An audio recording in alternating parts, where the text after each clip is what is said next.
بسم اللہ الرحمن الرحیم الحمد للہ رب العالمین نحمدہ ونستعینہ ونستغفرہ ونؤمن به ونتوکل علیہ ونعوذ باللہ من شرور انفسنا ومن سیئات اعمالنا من يهده اللہ فلا مضل له ومن يضلله فلا هادی له ونشهد أن لا إله إلا الله وحده لا شريك له ونشهد أن سيدنا ونبينا وحبيبنا ومولانا محمدا عبده ورسوله صلى الله تعالى عليه وعلى آله وأصحابه وأزواجه وذرياته وجميع أهل بيته وبارك وسلم تسليما كثيرا كثيرا.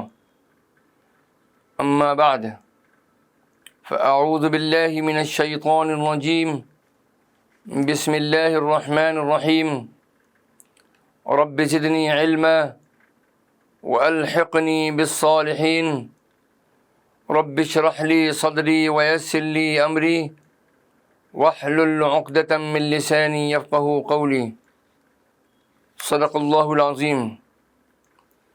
اللهم إني أسألك بأنك أنت الله لا إله إلا أنت الأحد الصمد الذي لم يلد ولم يولد ولم يكن له كفوا أحد.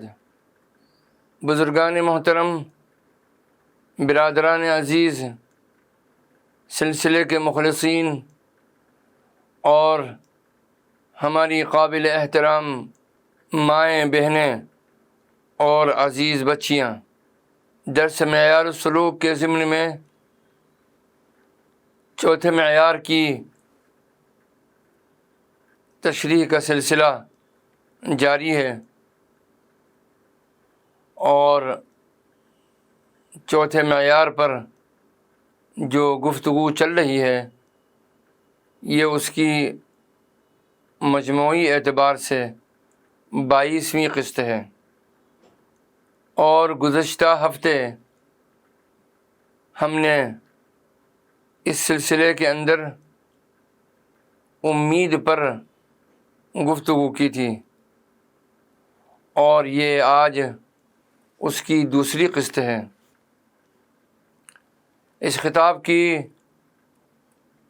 ترتیب کے سلسلے میں ہم نے استفادہ کیا ہے حضرت امام ابو القاسم عبد الکریم ابن حوازن القشیری کی کتاب رسالہ قشیریہ سے، اور امام غزالی رحمۃ اللہ علیہ کی کتاب احیاء علوم الدین سے. اللہ سبحانہ و تعالی ان دونوں مصنفین پر اپنی رحمتوں اور برکتوں کی بارش فرمائے، اور یہ وہ ان ائمہ کرام میں اور علماء عظام میں شامل ہیں کہ جن کی تحریریں قیامت تک آج صدیوں گزرنے کے باوجود بھی آج تر و تازہ ہیں، اور اپنی روحانی برکتوں کی وجہ سے اور جس اخلاص سے ان حضرات نے اپنے علوم کو سینوں سے منتقل کر کے کتابوں میں تحریر کیا ہے، اس کی تازگی اور اس کی افادیت انشاءاللہ قیامت تک باقی رہے گی، اور پوری امت اس سے استفادہ کرتی رہے گی. میرے عزیزوں اور دوستوں، حضرت ابو ہریرہ رضی اللہ تعالی عنہ بیان کرتے ہیں کہ نبی کریم صلی اللہ علیہ وسلم نے ارشاد فرمایا: اذنب عبد ذنبا فقال اللهم اغفر لي ذنبي فقال تبارك وتعالى اذنب عبدي ذنبا فعلم ان له ربا یغفر الذنب ويأخذ بالذنب ثم عاد فأذنب فقال أي رب اغفر لي ذنبي فقال تبارك وتعالى عبدي أذنب ذنبا فعلم أن له ربا يغفر الذنب ويأخذ بالذنب ثم عاد فأذنب فقال أي رب اغفر لي ذنبي فقال تبارك وتعالى أذنب عبدي ذنبا فعلم أن له ربا يغفر الذنب ويأخذ بالذنب اعمل ما شئت فقد غفرت لك قال عبد الأعلى لا أدري أقال في الثالثة أو الرابعة اعمل ما شئت۔ حضرت ابو ہریرہ رضی اللہ تعالی عنہ فرماتے ہیں کہ نبی کریم صلی اللہ تعالی علیہ وسلم نے ارشاد فرمایا، ایک بندے نے گناہ کیا اور کہا اے اللہ میرے گناہ بخش دے۔ اللہ تبارک و تعالی نے فرمایا میرے بندے نے گناہ کیا ہے اور اس کو یقین ہے کہ اس کا رب گناہ کو معاف بھی کرتا ہے اور گناہ پر گرفت بھی کرتا ہے۔ پھر دوبارہ وہ بندہ گناہ کرتا ہے اور کہتا ہے اے میرے رب میرا گناہ معاف کر دے۔ اللہ تبارک و تعالی فرماتا ہے میرے بندے نے گناہ کیا ہے اور اس کو یقین ہے کہ اس کا رب گناہ معاف بھی کرتا ہے اور گناہ پر گرفت بھی کرتا ہے۔ وہ بندہ پھر گناہ کرتا ہے اور کہتا ہے اے میرے رب میرے گناہ معاف کر دے۔ اللہ تعالیٰ فرماتا ہے میرے بندے نے گناہ کیا ہے اور اس کو یقین ہے کہ اس کا رب گناہ معاف بھی کرتا ہے اور گناہ پر مواخذہ بھی کرتا ہے۔ تم جو چاہو عمل کرو میں نے تمہاری مغفرت کر دی۔ اس حدیث کی روایت کرنے والے عبد الاعلیٰ نے کہا مجھے یاد نہیں کہ آپ صلی اللہ علیہ وسلم نے تیسری یا چوتھی بار یہ فرمایا تھا تم جو چاہو کرو۔ اس روایت کو نقل کیا ہے امام مسلم رحمۃ اللہ علیہ نے اپنی صحیح میں۔ حضرت ابن عباس رضی اللہ عنہما سے روایت ہے کہ حضور نبی کریم صلی اللہ تعالی علیہ وسلم نے اپنے رب سے روایت کرتے ہوئے فرمایا ان اللہ کتب الحسنات والسیئات ثم بین ذلك فمن ہم بحسنۃ فلم يعملها كتبها الله له عنده حسنة كاملة فإن هو هم بها فعملها كتبها الله له عنده 10 حسنات إلى 700 ضعف إلى أضعاف كثيرة ومن هم بسيئة فلم يعملها كتبها الله له عنده حسنة كاملة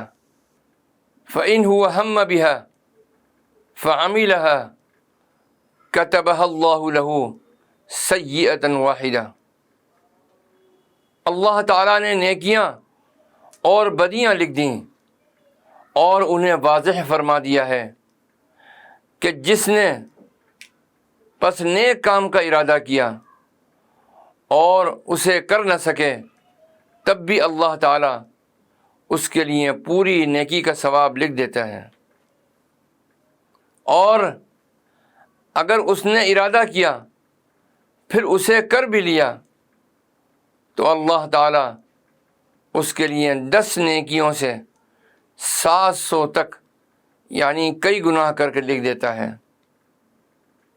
اور جس نے برائی کا ارادہ کیا اور پھر اسے نہ کیا تو اللہ تعالیٰ اس کے لیے ایک کامل نیکی لکھ دیتا ہے، اور اگر اس نے ارادہ کیا اور اسے کر لیا تو اللہ تعالیٰ اس کے لیے ایک برائی لکھتا ہے۔ یہ بخاری شریف کی حدیث ہے۔ اللہ سبحانہ و تعالی سورہ شورى میں ارشاد فرماتے ہیں، اعوذ باللہ من الشیطان الرجیم، بسم اللہ الرحمن الرحیم، تکاد السماوات يتفطرن من فوقهن والملائکة یسبحون بحمد ربهم ويستغفرون لمن في الأرض ألا إن الله هو الغفور الرحیم۔ قریب ہے کہ آسمان اپنے اوپر سے پھٹ پڑیں، آسمان فرشتوں سے کھچاکھچ بھرے ہوئے ہیں، اتنے بڑے اجتماع کی وجہ سے آسمان پھٹنے کے قریب ہیں۔ ایک حدیث میں ہے کہ آسمانوں میں کوئی ایک بالشت برابر بھی جگہ خالی نہیں ہے کہ جہاں کوئی فرشتہ سر بسجود نہ ہو یا قیام کے اندر مصروف نہ ہو۔ اور فرشتے تسبیح کرتے ہیں اپنے رب کی حمد کے ساتھ، اور زمین میں جو اہل ایمان ہیں ان کے لیے استغفار کرتے ہیں۔ الا ان اللہ هو الغفور الرحیم، آگاہ ہو جاؤ، یقیناً اللہ ہی بخشنے والا، رحم کرنے والا ہے۔ اللہ تعالیٰ نے خبر دی ہے کہ اس نے جہنم کو اپنے دشمنوں کے لیے تیار کیا ہے اور اپنے دوستوں کو اس سے ڈرایا ہے۔ سورہ زمر کی ایک آیت ہے،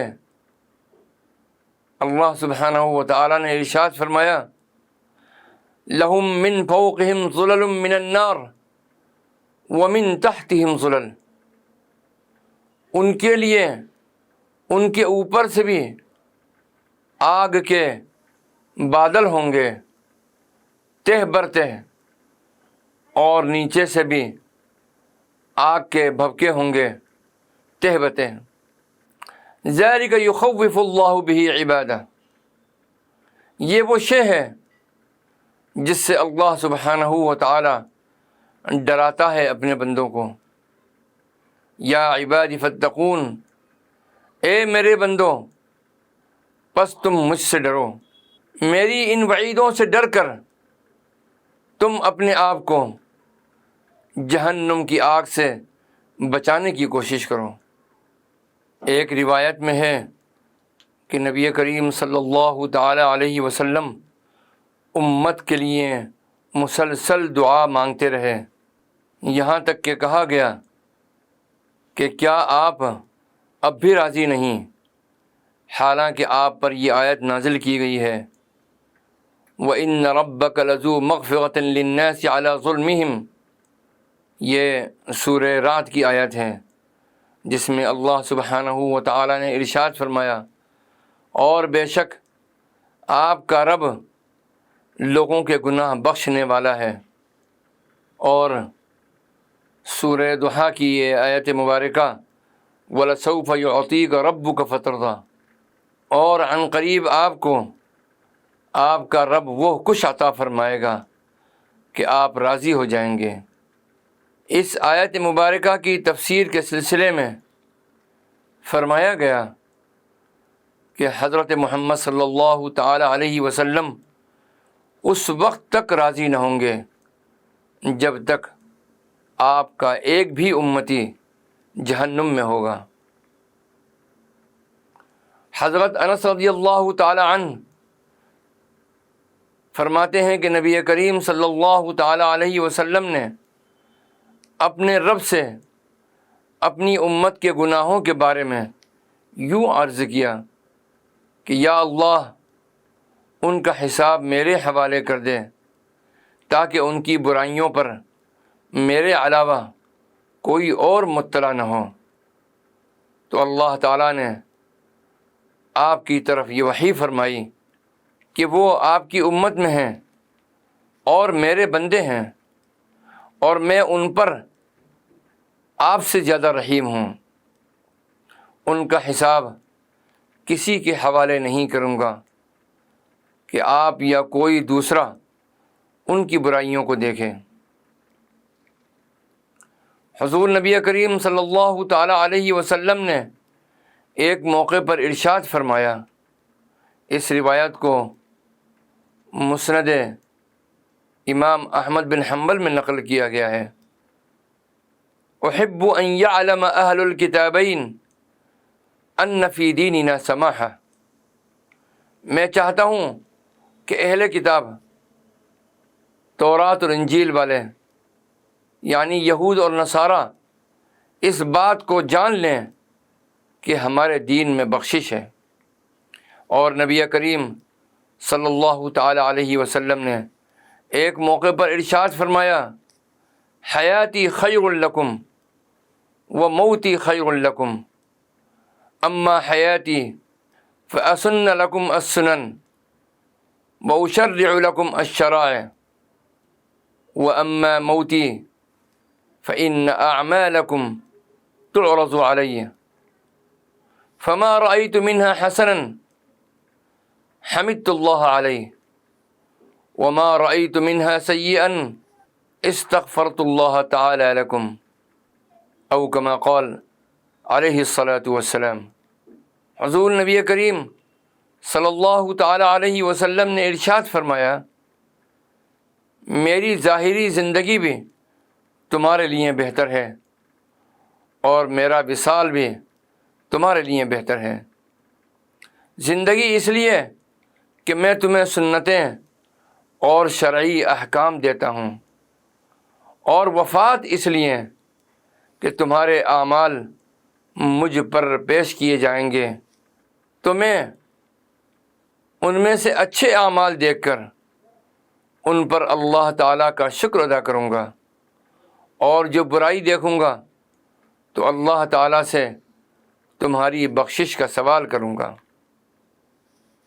ایک دوسری حدیث میں ہے، لو اذنب العبد حتى تبلغ ذنوبه عنان السماء غفرتها له ما استغفرني ورجاني او كما قال علیہ الصلاة والسلام۔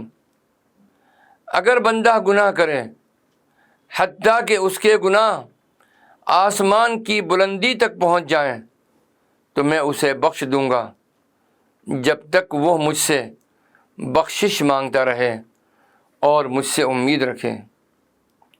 اس روایت کو ترغیب اور ترہیب کے اندر بھی نقل کیا گیا ہے۔